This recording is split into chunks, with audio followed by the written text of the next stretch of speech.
Thank you, everyone, for being on time. Welcome to our webinar today. My name is Van. I'm the founder of Berkeley Pharmatech Foundation, and our mission is to increase access for scientists and entrepreneurs in the biotech industry.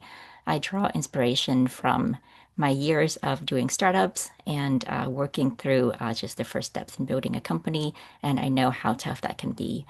Um, yeah, just want to thank you all for being here today, and special thanks to the Ernie McNabb Foundation for supporting our speaker series.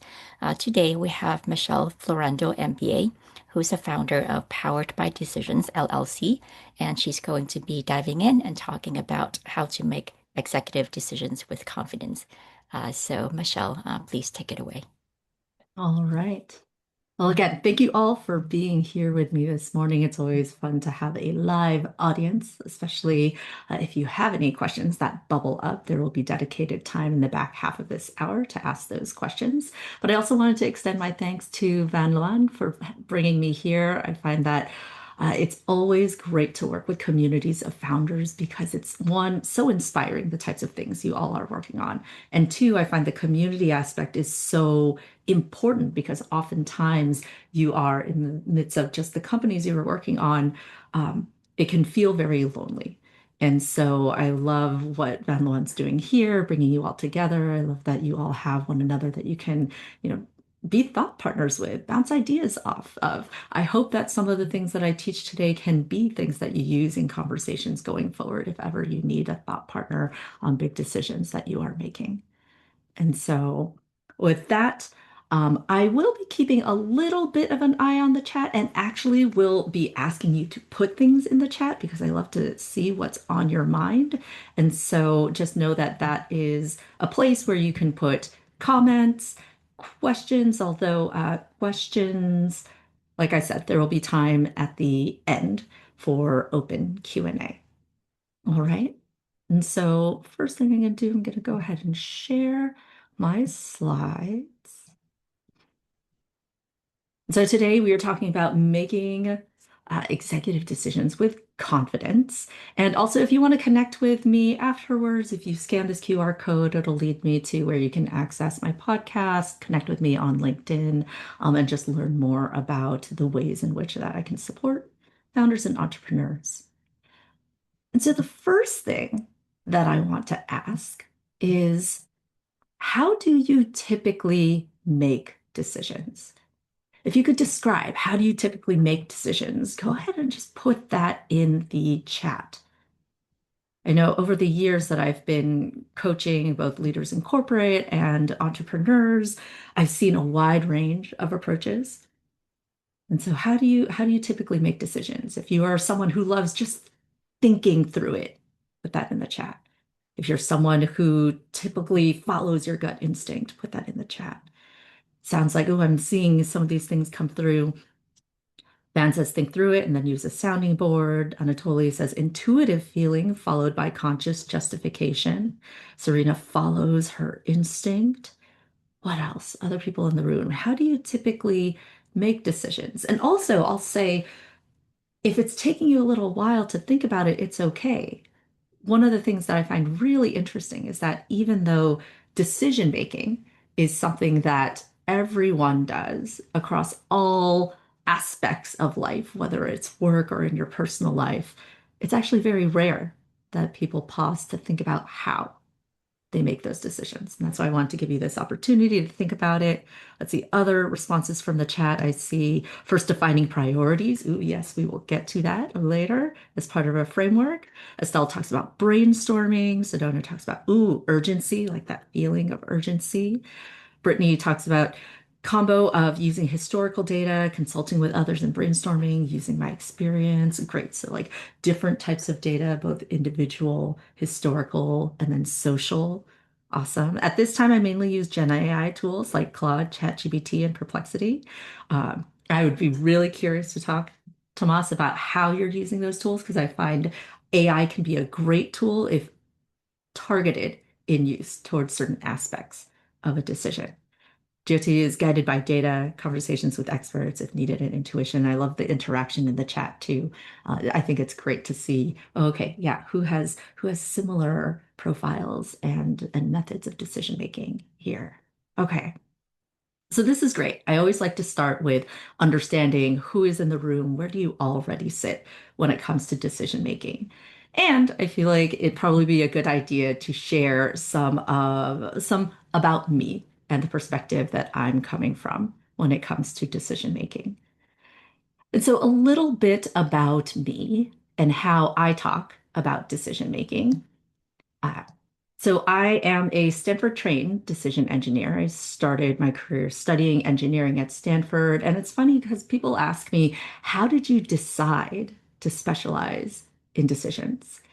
And the interesting thing is that I didn't. I felt like I really fell into it. I went into Stanford knowing I wanted to specialize in engineering because I really loved math and science. And as I was hearing and learning about the different disciplines, I learned first about management science and engineering and industrial engineering, which someone told me is the engineering of efficiency, which I loved and thought was super interesting.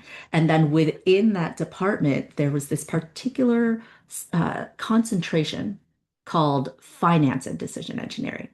Now, I will say that the finance piece, I touch with a 10-foot pole now. A lot of my colleagues who loved that side of things went into investment banking, but I loved learning about the decision engineering piece of things. It fascinated me that there was this entire discipline dedicated to how do we make good decisions? And so that's where I started my studies. And then I went into corporate. Actually, my first job out of school was as a management consultant in the pharma and biotech space. And so it's nice to come full circle and be with all of you here today. Spent some time in corporate before getting my MBA at Berkeley Haas. And again, it was interesting there to see how is it that they talk about making good decisions. And what I found is that there's a lot of talking about this part. How do we think things through? How do we use quantitative data? How do we use probabilistic analysis and historical data, as someone had said? But it was very head focused. And so that was fine. And then I went into back into industry for a while, eventually pivoted into coaching. Executive coaching is something that I've been doing for the past 12 years. And that's where, in my conversations with leaders, I learned that there's something more going on when they are facing big decisions. And so, as I was coaching leaders in an organization called Management Leadership for Tomorrow, I also was part of an organization called Startup Parents. So, entrepreneurs who are growing startups at the same time as growing small humans. And then also, even now, as a faculty coach with the Berkeley Executive Coaching Institute, hearing what is it that other coaches are seeing in their conversations with leaders. What I realized is that when we are facing big decisions, we aren't facing them just with what's here. There's actually also other things going on in our heart and in our bodies. And so when I talk about body, that's kind of that gut instinct, that intuition. Also, when I talk about heart, I talk about like the emotional context. I find that that's especially um, present when I'm working with entrepreneurs because you all are so passionate about the change that you want to see and bring about in the world. And so all of my work here and now has been about how do we bring these things together? How do we bring both the inputs and the logical processes that exist in our head, along with some of the inputs that come from our passions or our heart or other emotions that come up, that gut instinct? How do we bring it all together so that we can make decisions with confidence in the direction of the change we want to see in the world? And so that is the core of the work that I do. It's what I talk about in my podcast, Ask a Decision Engineer. It's part of what I teach when I was an adjunct lecturer at Stanford or guest lecturing at Berkeley Haas. And it's part of what I teach in workshops and learning series and courses with Powered by Decisions. And so I'm going to be here talking about all these different inputs. And so we're going to double click into this. Okay. All right. And What I find too is that this is a really interesting time for me to be doing this work because we exist in a time where there are more decisions that need to be made than ever before. There's often more options available than there were before, and more data available at our fingertips than we had had before. And yet, in this world that is getting more complex, where things are also changing more quickly than ever, I think we have to think about how do we evolve our decision making to meet this moment. And I think it's especially high stakes for entrepreneurs, right? Because you are making, you're not just like a little wheel in a big organization. Every single decision that you are making has a huge impact on the future of the companies that you're building, on the future of the change that you are bringing about, the innovations that you are bringing to the world, right? And so, as I have coached entrepreneurs in the past, I find that because those decisions could have such impact, there is also a lot more that comes up as they are making those decisions. And so, that's actually something I want to ask of all of you. Earlier today, I asked you to think about what are some of those big decisions you might have on the horizon, decisions to pivot or persevere. Maybe they are like key hiring decisions as you are building out your team, key like asset allocation or budget allocation decisions. When you bring these to mind, what are the thoughts and the feelings that arise? Go ahead and put those in the chat. And I'll say I'm even more interested in the feelings. So again, when I see Elena is kind of laughing, this is a safe space, right? Safe space. You all are all here together in community. So when these big decisions are on the horizon, what are the thoughts and or the feelings that arise? Let's see, I see a comment in the chat. The feelings of fear of making the wrong decision, leading to bad outcome. I see another person, dread and anxiety. What else? What else comes up? Or what is it for others?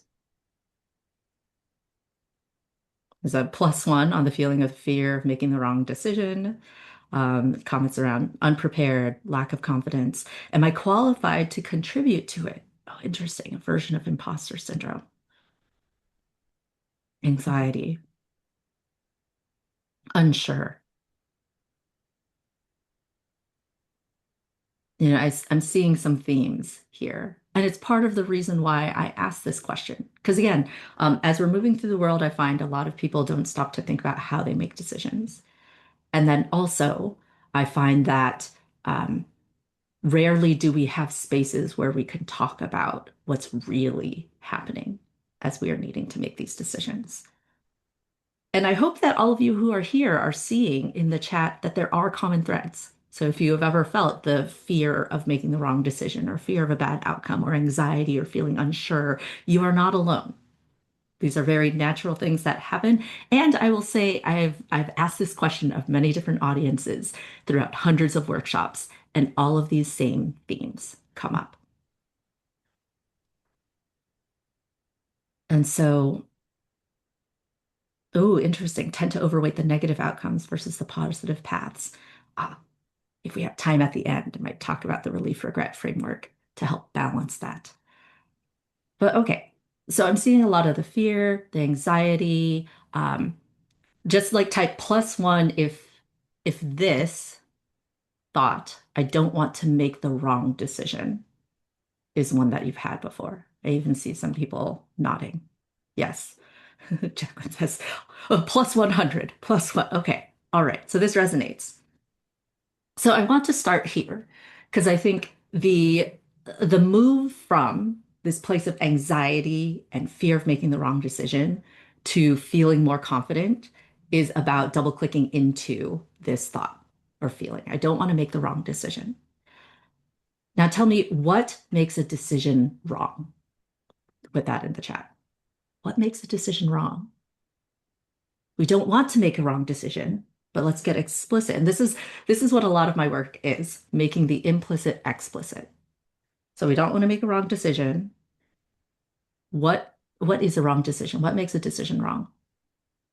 Put it in the chat. Or if someone wants to come off mute and say it, you're welcome to. Okay. Others might not be happy with it. Okay, so I might be disappointing others or make other people mad. All right. What else?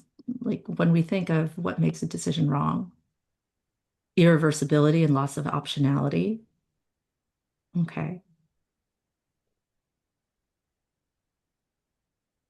Losing relationships, wasting time and money, failure to the team, personal reputational costs, financial costs, time costs, all of these different costs. And I'm listening between the lines, all these different costs without a particular payoff. So basically, I'm hearing bad things happened. Like if bad things happened, I made the wrong decision. That's what I'm reading in the chat. Okay. All right. So I just want to take this a little bit further because what I'm hearing is threads of a very common myth. And that myth is that the quality of our decision, so whether our decision is good or bad, is equal to the quality of the outcome. Meaning, oh, if the outcome is bad, like, there's a failure to the team, people got mad, I didn't get the outcome that I wanted. If that outcome is bad, I made a bad decision. I made the wrong decision. But the thing is, that's a myth. Why is that a myth? Why is that not actually true? Put it in the chat.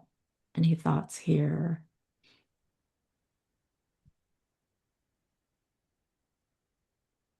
Is it regret that makes it feel bad? Ooh, we can talk about regret later if you want. Regret is fascinating. Ooh, because we are all learning. I'll jump in here. Um, there was there was a startup that saw an opportunity in the real estate market. And gosh, I trying to remember what was, I think it was Hub House, something like that. They saw an opportunity in the real estate market in that, especially here in the Bay Area. It was the Bay Area attracts a lot of entrepreneurs, a lot of young people, but housing was so expensive. And what they saw was an opportunity to create communal housing. And so they built out a business plan, they got investments, they started buying up like properties of, like multi-unit apartments where people can come and form community and like be able to not only have a place to live, but a place to connect with like-minded people. A lot of people, it was really popular. That was great. And then the pandemic happened. And you can imagine what kind of outcome may have come from that. Now, I think that is a classic example of bad outcome. But if they had done their due diligence, if they like, if the trends, at least the historical data that they had was pointing upward, they were seeing a lot of market demand for this. They were getting a lot of customers. Was it necessarily a bad decision? And so that's something that this is where I like to start because if we're going to talk about good decision making, I want to be clear, right? The truth is the quality of our decision is not necessarily equal to the quality of the outcome. I have a colleague who likes to talk about how, you know, the future is determined by two things, luck and the quality of our decisions, because we can only control so much. And the thing is, yes, if we are holding ourselves to the standard where good decisions are basically where we can predict the future or control the future, we're holding ourselves to an inhuman standard. And so to be on this path towards more confident decision making, the first thing that I want you to do is understand that you can make the best decision you can with the information you have, and there are going to be other things that are outside of your control. So we need to refocus on the quality of our decisions. And to do that, uh, I like to say decision making is not just about picking. Good decision making is about process. And Oh, I was watching some of the recordings from other speakers who have been in this speaker series, and there's someone who had mentioned something really interesting. I think his name was Mike McCormick, and he talked about how reps don't scale, processes do. This is why I am a process person for many different reasons, not only because it'll help you in your individual decision making, but even as I coach leaders, and then when they get to the point of scaling they need to be able to explain their process for decision making to the leaders below them so that they are not overloaded and they can improve and expand the capacity of their entire team. And so, one thing I'll say, I could spend hours talking about decision making and frameworks and all sorts of different things. I teach an entire 6 week, like 2 hour lecture course on decision making, and I recognize we only have so much time. So I am going to give you the framework that I find is useful as a starting point for all of this. Okay? All right. So, what I want to talk through is the three components of every decision. And what I love about this framework is that it's very simple, it's very lightweight, and it's applicable to every decision. Every decision. It can be a big decision, a small decision, a professional decision, personal decision, a group decision, or an individual decision. It will always have three components. And I'm going to teach it to you the same way that Professor Ron Howard would teach it in his Intro to Decision Analysis course, just as a way to honor his legacy, because he's a giant in our field who we lost a couple years ago. So I'm going to teach it to you in the form of a stool. All right. So again, a stool, this stool has three legs. If you're missing one of the legs, the decision topples over. And so it's good to make sure that you are considering all three of those legs. First leg is objectives. And I think someone had mentioned that in the chat in how they think about decisions. What are the priorities? What is it that you are trying to achieve in the outcome, right? I find that so often when it comes to decision making, we go straight to the options. And the biggest mistake that people make is not taking time to be explicit about what are our objectives here. What are we optimizing for? What are those priorities? And it's interesting because it makes me think about actually he was the CTO of a energy startup. And he was at a point where they had brought me in because their company had some real like hockey stick growth goals. And they realized, oh, they really need to build the capacity of their team. And he could no longer be the bottleneck for decision making. And it was interesting because he felt like he couldn't delegate decision making to his team because they were always pushing back on him and the decisions that he made.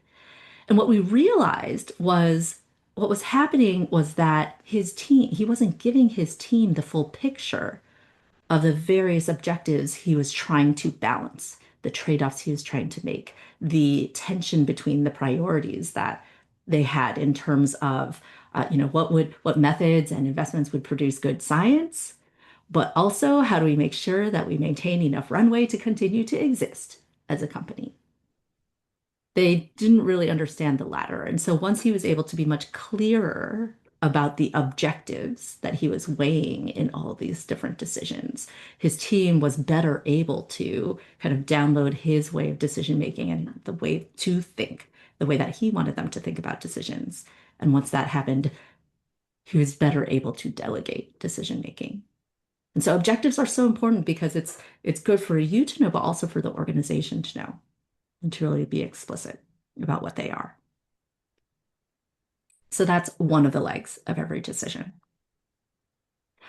Another leg of every decision is options. And so this is what are the different courses of action you can choose among. And what's interesting here is that we as humans are usually biased towards thinking in a binary. Do I do this? Do I not do this? Go, no go. To be, not to be, right? And so to upgrade your decision making, one of the things that you can do in the options piece is to take the time to think beyond the binary. Take the time to explore what might be creative other options that you could pursue, especially once you've defined what your objectives are. Now, one of the things that's also something I've seen in the options piece. It's one thing for me to say, oh, think of creative options. It's another thing to do it, right? Like I've definitely had clients who tend to be very, I'm not going to say narrow in thinking, but they might be really good at identifying the risks and constraints associated with various like new ideas. And so if you are that type of person, I had a client like that just due to his background and even the entire course of his career would always look to why things might not work. In the options piece, I'd give you two tips. One, have dedicated time to be in divergent thinking. That means thinking of more options, creative thinking. This is kind of like that protected time to brainstorm, right? Before you go into convergent thinking and evaluating options. So keep the divergent time separate from convergent time. That's one tip. And then the other tip that I would share is if you are either with a group or have a person in the room who typically wants to play whack-a-mole with ideas. Oh, we can't do that because of that. We can't do that because of that. They're very in the can't because. A shift that I'd offer is instead of can't because thinking, encourage them to adopt can if. And so if there's an idea, okay, we can do that or we could do that if XYZ. And so that way you can still hang out in that divergent mode of exploring ideas while also, using their can't because type of mindset to identify what would need to be the conditions for that to be possible. So keep divergent thinking separate from convergent thinking. Just have them in separate phases. And then if someone has a hard time staying in the divergent thinking, see if they can move from can't because thinking to can if or could if. Okay. All right, so we've talked about objectives. What is it that you want in the outcome? Options. What are the different paths that exist? And then the last piece, this is often the one that causes the most angst, is the information piece. To what degree does each option fulfill each objective? And I recognize that I am speaking to a group of entrepreneurs, and by definition, you may not have a lot of historical data to predict the future of what you're doing because many of you are doing things that have never been done before. And so, one of the things that I'll name is that oftentimes, especially for people who are doing things that are brand new, people who are innovating, people who are, for whom maybe there may not be a lot of historical data, this information piece is as much about, okay, what information do we have on how our options can deliver against our objectives, as it is about what information don't we have and how might we still move forward and make decisions, even in the absence of that information. And so I think someone had talked about like regret or risk, and those are things that if people have more concrete questions about that, we can do that in the Q&A. But I want to name that this tension around risk is very real. It's very real, especially when you are doing new things. Like I'd done a learning series late last year with the head of R&D for a biotech firm here in the Bay Area. And what she was doing was trying to help her team balance the tension between risk and speed. So on one hand, they needed to be able to have some urgency and speed in decisions because right now they have one blockbuster drug, uh, but it's going to go generic eventually, and they need to have another. They need to have pipeline for the viability and sustainability of the company. And so it was interesting working with a group of people who loved and craved having data, and yet decisions needed to be made before they could have the perfect data that they sought. And so we talked about, okay, what is risk or what does risk mean for each of them when facing risky decisions? Like what are the thoughts and the feelings that come up? How do they frame and keep an eye on what the big priorities and objectives are? And What are the things that make them more comfortable? Like what would need to be true? What would they need to believe? What is the minimum threshold of data they would need to be able to feel comfortable advocating for moving forward on various options, even in the absence of perfect data? And so from that perspective, sometimes it's a muscle that needs to be built because for folks who are in a certain point in the maturity of the company, or depending on the work you do, or even certain industries, historical data may not be a good indicator of future outcomes. And so, what is it that you can still do, and how might you still move and not stay paralyzed in those settings? Okay, let's see. I'm keeping an eye on time, and I realize I do want to keep a significant amount of time for Q&A so I can really tailor the rest of this discussion towards what's in the room. And so, I'll go here, and I mentioned this before. Your company's future is a function of two things, luck and your decisions. There's lots of different things. I mean, if I go back to this this framework again, this is just like scratching the surface. When you are facing a big decision and it feels really tangled or complex or overwhelming, one of the places you can start is just thinking, okay, which one of these legs is the one that needs most of my attention? Or even which one of these legs have I spent a lot of time and energy uh, and where else would it be useful for me to dedicate? And then from there are other frameworks that can be used. Like if you're really trying to clarify those objectives and priorities, and namely, actually, the types of trade-offs that you may need to be making or be willing to make, you might do something like an attractive concerning table. If it's the information piece and how do you deal with risk or the fear of future regret, there might be something like a relief regret table that you can do.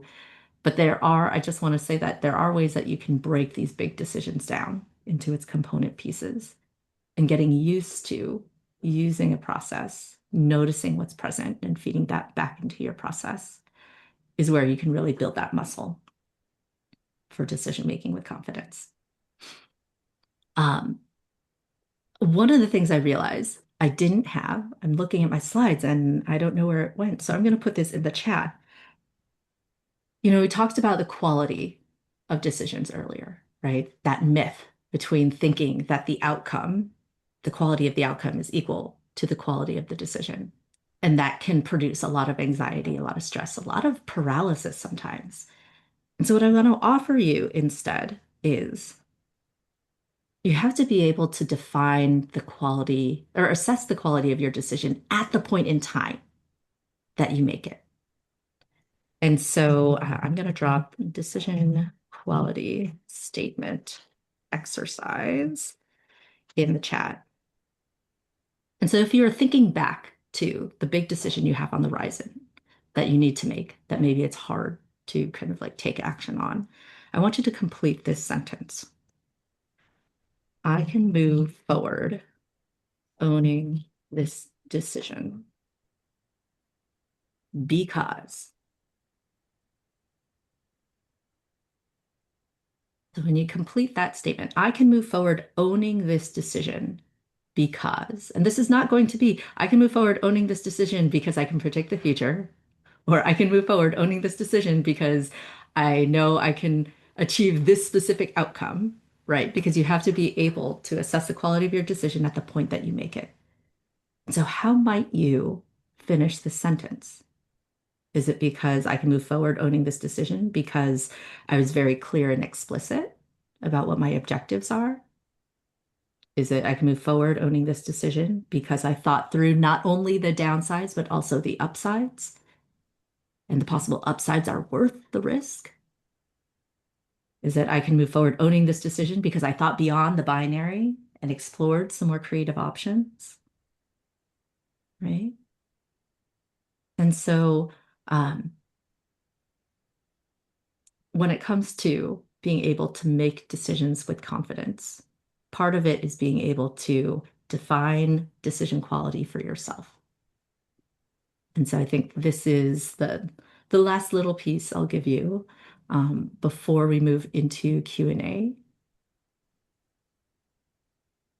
But also, we'll only have so much time in Q&A. I also want to mention other ways that I can help and support. And so I do executive coaching for individuals and teams. I run professional development workshops to upskill teams and their ability to make decisions, balance, risk and speed. And sometimes I do offsite facilitation. And so one of the things I've increasingly seen leaders do is bring me in on the front end of like strategic planning offsites to do a bit of teaching about decision-making frameworks and then facilitating those discussions about major strategic decisions. And also, um, one of the things that I'm curious about is if these things that I've been talking about are intriguing to you and you think there are other groups that would benefit from this, I want to know. And I'm also, because this is a small, intimate group, offering spots on my calendar. If you want to ask more questions that you weren't able to ask in the time that is left, and I'll put this slide, or maybe Ben can include this in the email that goes out. I have some spots on my calendar where we can do like a mutual learning exchange, where for 15 minutes you can ask me any questions you want about decision making or get some coaching on a particular decision. Again, as a coach, I do not tell you what to do. I'm just here to help you think through things. And then 15 minutes, I get to ask you questions so that I can better learn how I can support folks who are in similar situations. Okay. So with that, I'll take questions.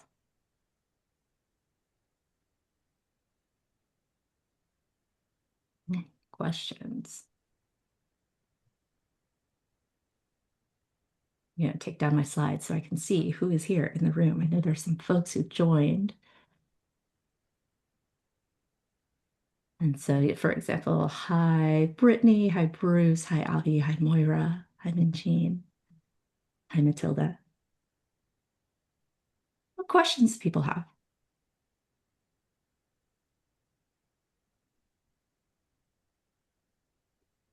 None.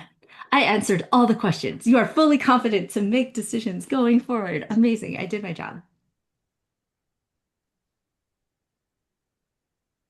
Michelle, just a quick comment. Yeah. Uh, there was a lot of food for thought in your slides, and I was just going through it and thinking how to take this forward. I don't really have any particular questions right now, but if I do in the near future, I'll let you know. Mm-hmm. I have a question.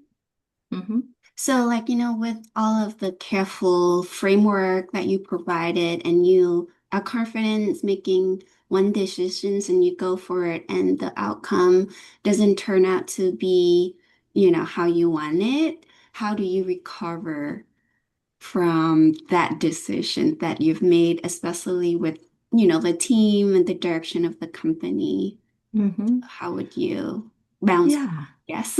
Yeah. And this is why I think process is so important. And also, I'm seeing a comment from Charles in the chat. Am I a fan of Annie Duke sticking in bets? Yes, actually, she co-founded a nonprofit called Alliance for Decision Education that is all about advocating for teaching these skills in K-12. I love the work that she does, and I love that. I think Thinking in Bets is a book that brought that idea of decision quality is not the same as outcome quality to the masses, and I'm so grateful to her for that. And yes, Quit is also, that's her, I think her newest book, also a great read. So thank you for that shout out. Okay, so the question was, all right, so we make a decision and then the outcome is not what you wanted. How do you then recover? And so I think there's a couple different things here. So one is uh, compassion. So having compassion for your past self that made the best decision they could with the information they had. And then second is revisiting process, right? And this is why process is so useful. Process is repeatable, right? You may not be able to repeat that specific decision again, but you can refine your process. And so you can examine, okay, are there things that we can learn from this decision and the outcome. And this is why I love breaking down the decision into those three parts, because then you can double click a little below the what was the option you chose to see, okay, like was it a matter of information? Was there really a way that we could have known? Because one of the things I'll say is I should have known is not an effective postmortem strategy. Like if you find yourself saying, I should have known, okay, how? What would have been the concrete actions you would have taken? Who would have been the people you consulted? Who would like what would have been the information sources that you would have tapped beforehand so that you could have known, right? Mhm. Um, and so yeah, I think it's a two-part process, how to recover. One, having compassion for the past self who did their best. And then two, really feeding it back into process. What are the things that we could do differently? Not back then, because decision making is forward facing, right? What are the Mhm. things we can do in the future? Yeah, definitely. Yeah. Thank you. Thank you for that question.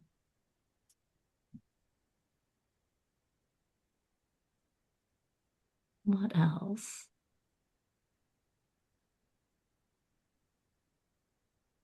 So Michelle, as Serena was talking, a question came to mind. So that book that was written by Annie Dukes, Thinking in Bets, Mm-hmm. that word bets is Yes. very male driven in my mind. Okay. For women, yes, we do take bets and we do look at our options and take the best shot and things like that. But for females, bets is not something that comes natural to us. So in terms Mm, of decision making, how do we become more risk taking mm. in a way that is not that is not Necessarily like unnecessary, masculine right? or But also, poker centric. yes, exactly. But also taking bets in a way that we need to. Yeah. Okay. And this is great because I think this is where this relief regret framework that I came up with can be useful because at least I've heard, well, one, I'll name that, yeah, sometimes people may not be used to just taking bets. And how is it that we can scaffold our way up there? And so since we have time, I'm going to throw my whiteboard on the screen. And let's see, let's make sure. Are you able to see this squiggle? Give you a thumbs up. All right, thanks, Elena, for letting me know. Okay. Um, so I came up with this framework mainly because one of the ways that we deal with bets or basically like probabilistic thinking in the decision science realm is through decision trees. But I also realize it's too difficult to teach people how to do decision trees in like short contexts like this. So I came up with a bit of a shorthand for it, and I call this the relief regret framework. And let's see, I'm hearing some background noise. I don't know where that's coming from. Uh, and so the way that this goes is, let's say you have option one, option two. I'm going to put dot, dot, dot here because I talked about going beyond the binary, right? Let's not think in just dual option terms. And, when I've taught this, some of the people in class call this happy face, sad face. I call this relief, regret. Because oftentimes, when we are in a situation where we need to be taking bets, it's because the future is uncertain, right? And as someone had pointed out in the chat, sometimes we may come to these thinking about the future with certain biases. We might have a bias towards upside thinking. Like an entrepreneur coaching client who always looked at the bright side and would butt heads with other people who, like her finance people, who would look at the downside. And so this is a way that you can get a more balanced view, or if you tend to look at, the reasons why you might regret, this prompts you to think of the upside. So step one, and you know what, one of the things I can do is I can put a slide about this in the slides that I send to Van afterwards so that you have this in slide form. Step one is okay, let's think about option one. And, the first box is all about, okay, what does the future look like where you are relieved that you chose option one? So basically, this is the upside. What's that happy future look like? I'm so glad I chose option one. You take notes on what's happening in that future. And then the next box down is the regret box. Okay, we are dimensionally traveling into a different future where you regret choosing option one. What are all the things that are happening in that future? Where you're like, oh, why did I choose option one? That was such a dumb idea, blah, blah, blah, blah. What's happening in that future? Because basically you're outlining what is the magnitude to which you may be meeting your objectives or not meeting your objectives. And then you also want to, I mean, I'm going to put a percent sign to signify probability, but you don't actually have to put a percent, even just like naming the relative likelihood of each of these scenarios, whether it's, highly probable, 50-50, low probability, very rare is also useful. So you're naming both what's happening in that future and what's the relative likelihood, just like your sense of it. All right, so that's playing out. What are the different possible outcomes? Now, hang out in that regretful situation for a bit and think about how would you then respond? So if that regretful situation were to happen, what actions would you then take? Because one of the things that I find is this is actually especially useful for risk-averse people or people who tend to be paralyzed by the fear of the bad thing. Remember, we were talking about that in the chat, the fear of the bad thing that might happen. If that were to happen, what would you then do? What options do you have? Like, what new decisions might you make? And this is key because sometimes we get stuck in the fear of what might happen and we forget the resilience that we can tap into or the options that we might have then. Um, so this gives us a better sense of, okay, not only how bad is bad, but how might we rebound? All right, once you fill out that box, then you can go to the next one, which is traveling back to the current moment. So respond is all about, okay, in that future, that regretful future, what would you then do? Sometimes people are like, it'd be catastrophic. Sometimes be like, it'd be really bad. Some people would be really pissed off, and we would move on. So it's good to know. In reduce risk, this is all about, okay, in the current moment, are there things that I can do or that we can do to reduce the risk of the regretful situation?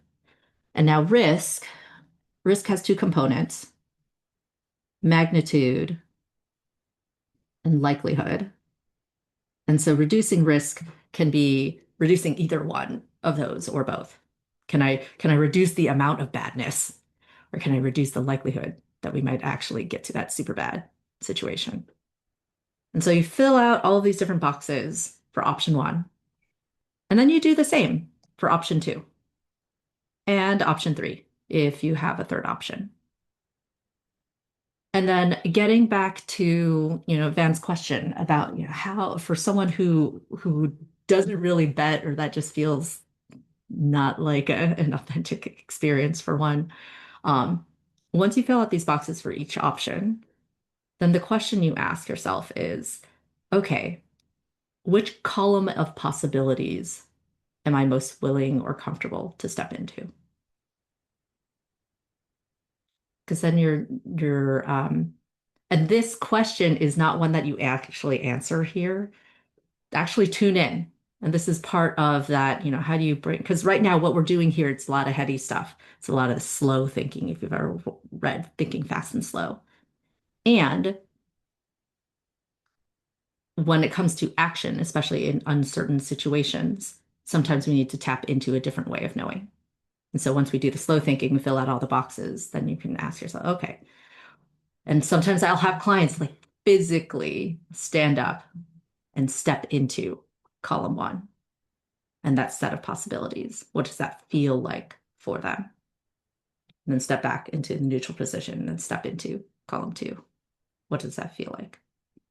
And I found, to Van's point, with some of my female clients, this is a more comfortable exercise because it allows them to tap into their intuition and they may be more close to their intuition. Or even my like analytical female clients, they like it because they can get their analytical brain on the page, but also tune into a different way of knowing. So that's something that I'd offer you. If playing poker and taking bets is not something that you've done much of, this is another way that you can approach it.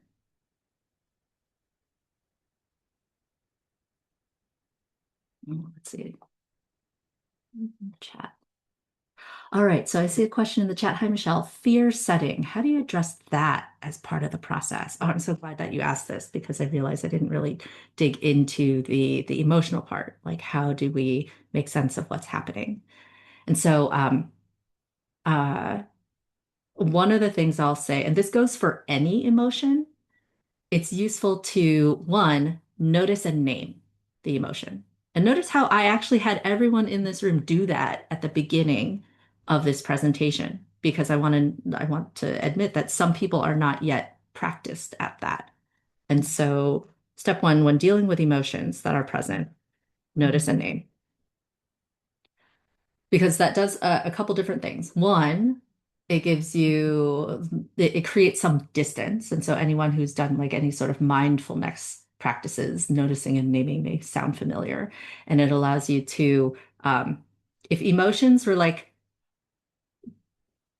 if emotions were things that are driving a car, I'm not advocating for you to make decisions from emotion, where you are in the passenger seat and the emotion is driving, you're just going wherever it goes. Noticing and naming allows you to get outside of the car and observe it. Because once you do that, then you can inquire, right? Like we did this exercise at the top, right? I said, okay, what are the thoughts and feelings? Oh, maybe I didn't ask this question because some people already answered it. What is the fear of? What is the fear of? Maybe the fear is I'm afraid I'm going to upset people. I'm afraid that we're going to run out of money. I'm afraid that um, I'm afraid that it's going to make me look dumb in front of the board. I don't know, whatever it may be. So we're noticing naming what is the feeling, and then we're inquiring what is at the root of it. Because the interesting thing about feelings is that oftentimes these emotions point to needs. And that goes both ways. It can be these uncomfortable feelings like fear. It can be another uncomfortable feeling, anger. Anger is a really useful one because not only is it pointing to a need that you may have, but it also usually points to a crossed boundary around it. And again, it's about noticing, naming, inquiring what's beneath. And then once you identify what that need is, then you can examine like where in the stack of priorities, where in the stack of objectives do you want that need to sit? Like this fear of making people mad. Do I want to prioritize that above being able to bring about the change that I'm trying to bring in the world? And then we get into trade-offs, right? And we get into, okay, can we name, like if it's a matter of moving past the fear of the unknown, then we get into like I care statements. I care more about this objective, even more than this. I care more about the innovation and the change or the patient's lives that I'm going to change, even more than the embarrassment or potential of pissing people off. So I think that's one of the ways that you can deal with emotions. So notice name, figure out what's at the root, what's the need, and then see where it actually falls in your stack of objectives. Okay. All right. I realize we are at time. Van, do you have any closing comments?